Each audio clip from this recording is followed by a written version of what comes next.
The Browns Blitz is brought to you by BigPlay.com and Cleveland Sports Talk. Now here are your hosts, Rod Bloom and Sam Maddie.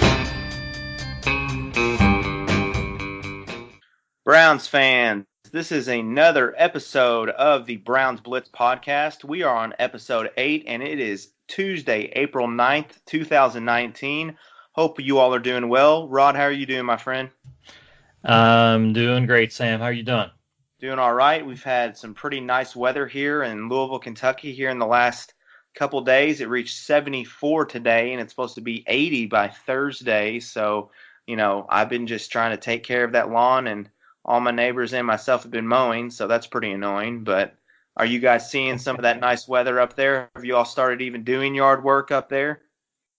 Well, I haven't, not yet. I think a couple of the neighbors may be out, but I'm just happy to be putting my winter clothes away and going to the short sleeve shirts and all that stuff. So it's on the way, and I'm really excited, man, just to be able to walk outside and enjoy it instead of walking out with a stiff breeze in your face and all this stuff.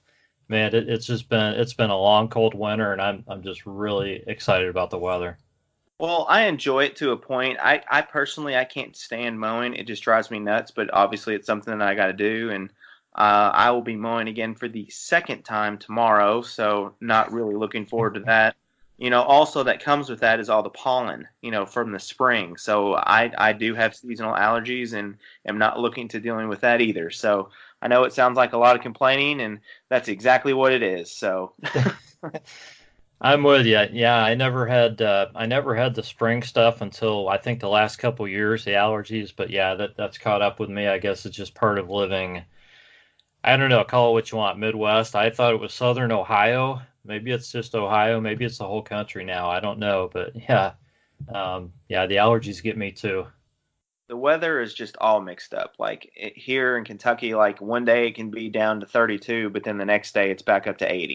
It doesn't make any sense. So at least there is some consistency up there in Ohio, at least, and you know what to expect. So, well, yeah, we expect the weather to be different the next day, pretty much. Yeah.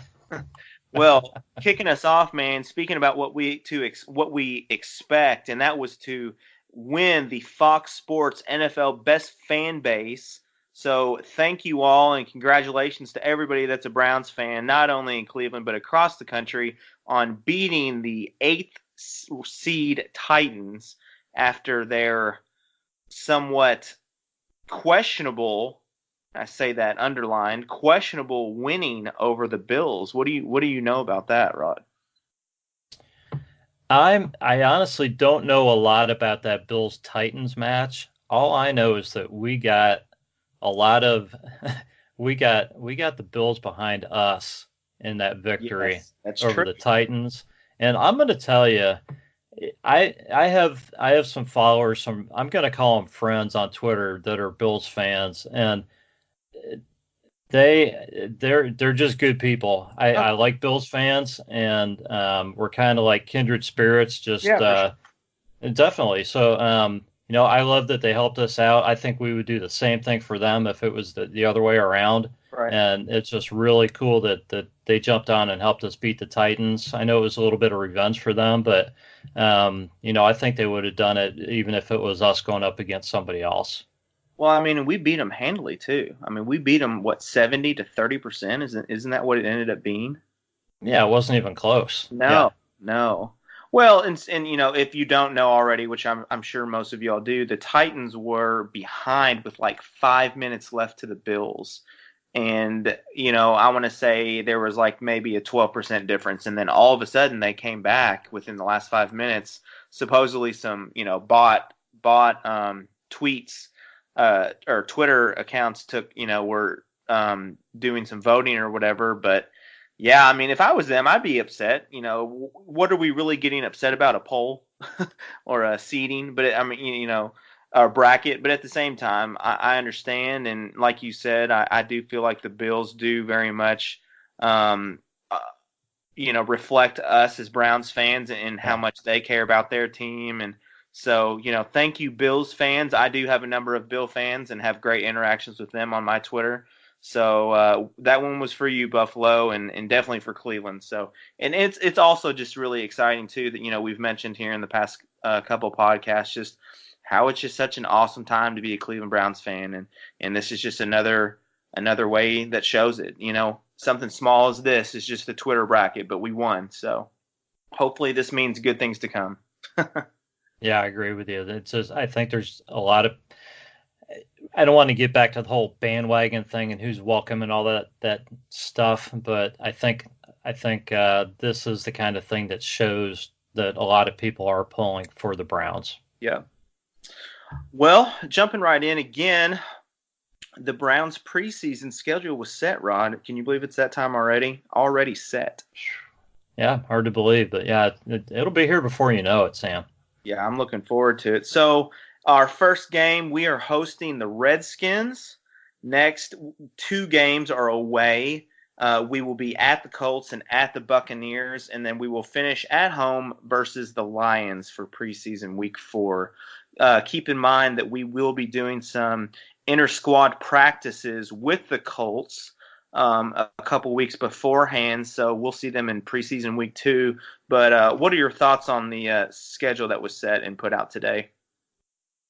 Well, it's pretty interesting. I guess we typically don't have a big division game or anything like that preseason. So, but when you look at it, the Redskins is just, I think that's just going to be a game, first preseason game. But then you have the Colts, who were not only a good team, a playoff team last year, but I think they're going to be a serious contender this season as well. Obviously, and throw in the fact that we'll be scrimmaging against them.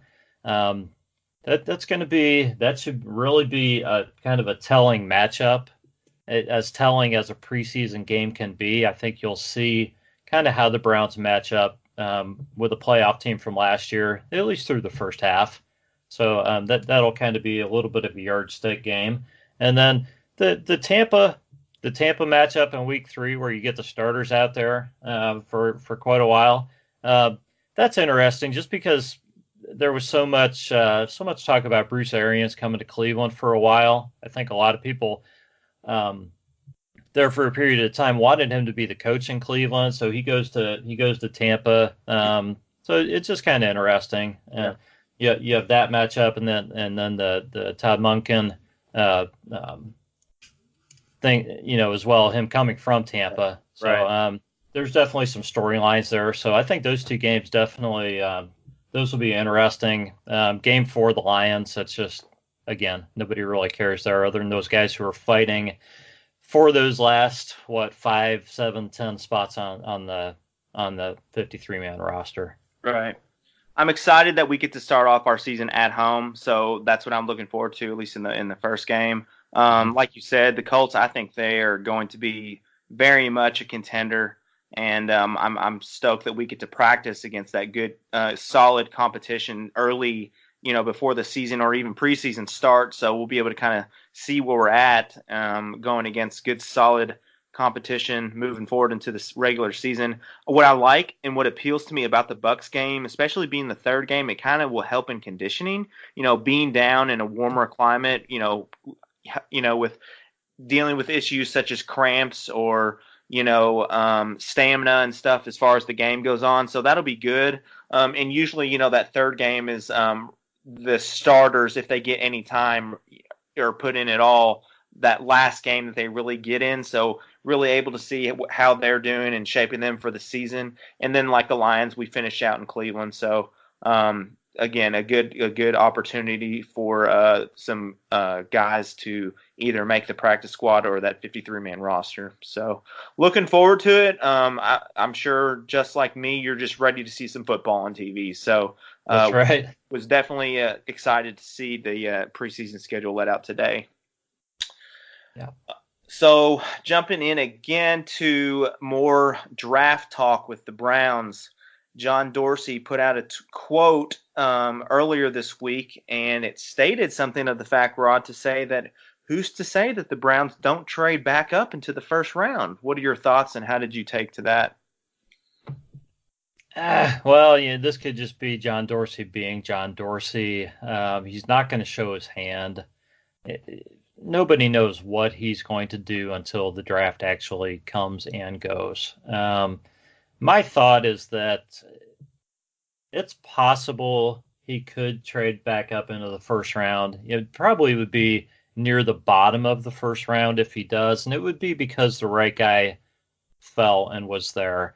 I think if he really wanted a first round talent, he would have stayed at 17, and or he would have maybe traded down from 17 if he wanted to stay there.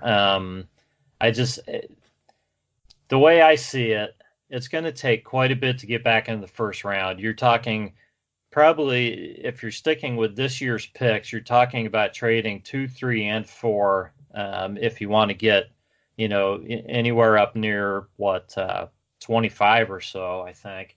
And even if you throw in a player like Duke Johnson, it's not going to get you real far up into the first round. So then you're talking about giving up future picks. And is John Dorsey, people are saying he's going all in, and it does appear that he's going all in this season, but you still have a second-year quarterback. You still have, a team that's on paper that, that we haven't seen play yet. And I'm not trying to say that this team's not going to be good, but this is not a team that is at a point of championship or bust. Let's put it that way. So is he really going to be willing to give up a first or a second in 2020 to move back up into the first round this year? I would kind of be surprised. I think it's more likely that if he wants to move up, he'd be moving up within the second round. I think we will really see on draft night, on that first Thursday night or even into Friday, seeing how much John Dorsey is all in. Is he really all in? Are we really trying to win here in these next 2 years, or is this a process? Some believe that he is all in and will do whatever it takes, but then also, like you're saying, is we have, steps to take. I don't really know. I would not be surprised if he did. I do think it would be in the later portion. I don't know. I mean, he would have to give up, like you're saying, a absolute ton to get back up into the teens. So we'll just have to see. Yeah. Maybe he does use Duke. Maybe he uses some other players that we don't really think about. I would hope not at this point. But again, I'm not John Dorsey. But at the same time, I'm not gonna doubt him either, because that would do me no good. And people that have doubted him already have been proven wrong. So. Interesting statement. And again, it could be more of a smoke screen. I don't know. It's just so hard to read John Dorsey, period. So we'll just have to see what happens on draft night. That's true. And John Dorsey does not want to be read. So it's just not going to happen. So, so the details on Morgan Burnett's contract came out, and it's 2 years, $7.5 million, and 3.65 guaranteed. I don't know about you, Sam. That kind of sounds like starter kind of money to me. So that's kind of my thought. Is they're paying him to start. So there still could be some competition at safety. We'll see. I think that Dorsey believes in competition, and he's going to. I wouldn't be surprised if there are more guys brought in to compete at safety. So I hope that he is not, too comfortable with the idea that he is the starter. But I think with that contract, it kind of tells you that the Browns think pretty highly of him coming in. Yeah, and I'm just reading here just now. What's so crazy about, Morgan Burnett and then the release of the Steelers is that on March 20th of 2018, they had signed him to a 3-year, $14.35 million contract with a $4.25 million signing bonus. And then they released him just a year later. So I don't know if production was down or, he got hurt. I do believe that injury was something of the sort, but they thought he was worth $14 million, just the year before, and then all of a sudden he's gone. So I think this was a good addition for us. He was in our division, so being a rivalry or in that rivalry with the Steelers and being able to tell us some information, I think that's good. Adding depth to the safety position where we were lacking with the release of Kindred and trading Peppers, and so I thought it was great. I was happy to see him aboard, and look forward to seeing him play with his old teammate Demarius Randall when they played in Green Bay. So I'm looking forward to seeing it. Yeah, and I think more than likely that'll happen, but I still think that he's probably not going to be named a starter. I think Eric Murray's going to get a chance to compete with him, and who knows if the right safety is there in the second round, I could see Dorsey drafting a safety too, if he feels like he's the best guy available. So you just never know. Well, Sam, I tend to be a numbers guy. So when I'm driving down the road, sometimes I'm thinking about music or the Browns. Sometimes I'm just thinking about numbers. So I started thinking about the Browns career touchdown, passing touchdowns mark. And first of all, Otto Graham has 174, but that's not recognized because some of that wasn't in the NFL. So the recognized mark is Brian Sipe, and it's 154. Okay, 154 is the Browns' all-time career touchdown passing mark. Wow. And we've had some darn good quarterbacks, but that number doesn't seem real high. So I start doing the math because that's just kind of what I do sometimes. So take 27 off 154, divide that by the 4 years left in Baker Mayfield's rookie contract, assuming they give him that, that they want to keep him for that fifth year, which is pretty safe. He needs to average about 32 touchdown passes a season. If he does average 32 a season, he's the all-time Browns passing leader as far as touchdowns goes, while he's still under his rookie contract. Gotcha. So pretty darn impressive, and I'm hoping that we'll see him a lot longer than just his rookie contract. Oh yeah, for sure. And I'm not trying to diminish the numbers of Brian Sipe or Bernie Kosar or Otto Graham, but I think we see what's coming here with this guy, and especially with the players he has around him, I think we're going to see some big numbers. I can hope so. Yeah. And speaking of numbers, more numbers, huh? More numbers. Sometimes I just get into this thought of numbers, and I just can't help it. Odell Beckham Jr. is wearing the number 13. The first player on the Browns to wear the number 13 was quarterback Frank Ryan, who, of course, led the Browns to their last championship. Gotcha. So that's pretty cool thing, and a pretty cool number to be wearing. A little ironic, huh? That is correct. Well, thank you for your numbers segment, Rod. Maybe we should just start adding that Rod's numbers segment. I could easily do numbers every week. Gosh, let us know what you think, folks. Does Rod need to have his own weekly numbers segment? Let us know. We're going to jump into what we've been doing for a while now, and we really appreciate the feedback and definitely like the interaction with you all on Twitter. We're going to excuse me, I'm dying. We're going to answer some Twitter questions from you all, and I'm going to start out with B Sakes. This is actually from last week. We had a lot of questions last week, and so I definitely don't want to overlook those and make sure that we address those. So our first question is from B Sakes. And he says, do you think Dorsey has enough ammo to get back into the first round for linebacker, DL, or DB? So kind of touching on what we talked about earlier, Rod. What do you have to say to Brian in Twinsburg?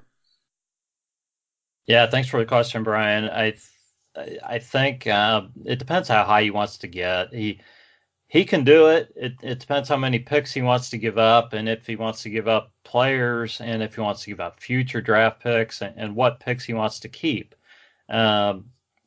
If he's not worried about his other picks, he can, I think, give up the second, third, fourth, and either a player or maybe a couple fifths, and that would get him up to about. I'm trying to remember the tables I looked at, but I think that would probably get him back up to about 20 to 25 in that range in the first round. So it depends how high you're trying to get. So yeah, he would have to give up a lot, but you never know. If the right player's there, the right player slides down to where he thinks it's worth it. I could see him going for it just because there are not a lot of holes on this team. Sam and I have talked about some of the players we like Byron Murphy, or there's other corners. If you like Greedy Williams, I mean, some people have him going real high, some people have him dropping a little bit lower. If for some reason he gets by a few teams and starts sliding down near 25, I could almost see Dorsey going up to try to get a guy like that too. Gotcha. The next question we have is from Inglorious Bradford, and he's got a couple questions on here on his one tweet. The first one just says, Baker, stay or go? So I'll let you address that one first. Stay. Stay. Yeah, I'm going to say stay too. I'll go with stay. His next question is, where are you at on the beer poured over ice cream as a tailgate delicacy? So I guess that's something that they've got going on in the Browns tailgate. So what, beer over poured beer over ice cream? What do you think about that at the Muni lot? Well, guys, you probably know I'm a little bit of a beer snob. So to me, I don't want to waste either the ice cream or the beer by mixing them together. So I'm going to have my ice cream the way it's meant to be, and I'm gonna have my beer the way it's meant to be, just by itself. So I would not jump on that parade, but if you guys want to do it, go for it. I'm assuming that you're not using the greatest imported beer there, or the greatest craft beer when you're making that kind of a sundae. Yeah, but maybe they are, and that's what makes it good.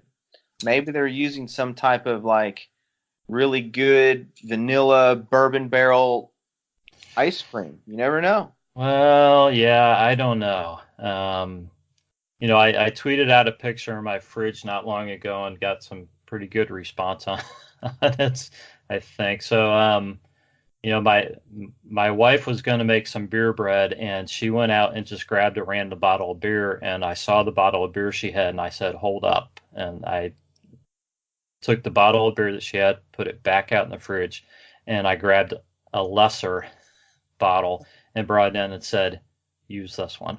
Because some bottles are meant for cooking with, and some bottles are meant for enjoying. All right. Well, no for me either. I want bourbon, and I wouldn't want bourbon over my ice cream. So, well, it depends. But anyway, that's a whole different story. So to answer your question, Glorious Bradford, no on the ice cream over beer. Moving on, Old Orange or New Orange? I'm a traditional guy. I'll just say Old Orange. Yep, I'll follow suit, and I will say the same. Old Orange. I think he's probably, targeting the new jerseys that are to come out in 2020. So we'll have to see what happens with that. Mm-hmm. I would definitely like to see some retro, but with a modern look. So I think that's what everybody's saying. Yeah, I would like that. Our third question is from Baker1J. Jay asks us, will they be able to compete with the Chiefs offensively? I think they'll be able to compete with anyone offensively. That's just my thought. Maybe they have to come together as a team. It's going to not depend, but what I want to say is we're going to need to see the offensive line now that Kevin Zeitler's gone. We're going to need to see the offensive line gel once again and play well. And if the offensive line can come close to what the offensive line was doing the second half of last season, these guys are gonna score a ton of points. Well, and then also with the Chiefs, with the unknown about Tyreek Hill. So, yeah, you're right. You lose him from your offense. That's a huge loss and a big hole to fill. So we'll have to see what happens with that. But thank you for the question, Jay. Our next question is from @S Matthews. This is Buckeye Steve, and he says, "How long will Wilkes be in Cleveland? He was a hot commodity before. No reason he's still not." What's your thoughts on Steve Wilkes? Well, I mean, that might depend on Steve Wilkes and what he wants to do and how far the Browns go and what he wants to be a part of. I think that assuming that the defense performs fairly well like we expect them to this season, I think he'll definitely be in the running for some jobs, especially if the Browns are a playoff team like we expect they could be. It'll be up to him whether he wants to be one and done here in Cleveland and go on, or if he feels like the Browns are, if he feels like they're scratching the surface after this season and one more season's going to be, going to get him to where he wants them to go, then who knows? But I think realistically, I'd be surprised if he's here more than 2 seasons. I think that with him, it'll be another situation where we kind of rejuvenate his career. I say 2 to 3 years, depending on how we do. If for some reason we come out, not this year, but next year, win the AFC Championship, head to the Super Bowl, that's a really, really good resume builder and for other open jobs moving forward. So I think it won't be as long as we probably want, and I definitely think that this is a really good fit for him, and I really do think that our defense is going to shine this upcoming year and for years to come. So I don't think his tenure will be here long with us, but we'll just have to see what happens. And again, like you said, I believe it's definitely on him on how long he stays. So great question, Steve. Thank you for that. The last question that I've got for you is from Jack O'Neill. And he says, "Who and what should the Browns trade to get back into the first round? And who should we pick in round 1 and 2?" So we've kind of already obviously answered the first question more than once. But Rod, if you had to make a pick for if we were back in the, well, see, I don't want to really address that. If with what we have and going in round 2, who are you wanting to pick? What do you think we need to address? Is there any name that stick out to you? I think the biggest need right now would be another corner. So I think it's going to depend on who Dorsey has rated the highest. So and just how guys fall. I mean, how the draft goes. Sometimes there's a run on these guys, and we might see several go in the first round, and sometimes we might get lucky, and some of them might just fall into our lap down at 49. But we've talked about Byron Murphy. I don't know if he's going to make it to 49, but the Browns might be able to go up somewhere. I don't know. Maybe first 10 picks of the second round or so, and pick him up. And there's other guys. I've seen a lot of mocks with Justin Lane, who a lot of people like, being there at 49. Yeah. And then there's let's see, Rocky Sin is another guy who he's mocked all over the place. Right. So I think some people love him, some people don't. Trayvon Mullen, the same thing. So it's going to depend who Dorsey likes. Most of these are bigger, are the taller corners. We'll just see, but my way of thinking is Dorsey probably really likes a couple of those guys, and he's going to see if his first guy makes it near the top of the second round, or if a second guy gets anywhere down close to 49, and he's gonna go and get him. Yeah, I hope we add to corner depth, and I'll just leave it at that. I hope we add to corner depth. If Jeffrey Simmons somehow falls out of the first round and he's there at 49, which I highly doubt he will be, maybe considering him as well to add it to the defensive line depth. But I'm all in for corner. So, you got some questions for me, Rod? Yeah, I was just going to add on to that last one. If somebody like Dexter Lawrence or Jerry Tillery, if any of those guys somehow start going a little ways down into the second round, I could see Dorsey going after one of them for defensive line depth too. Yeah. So you just don't know. Don't know.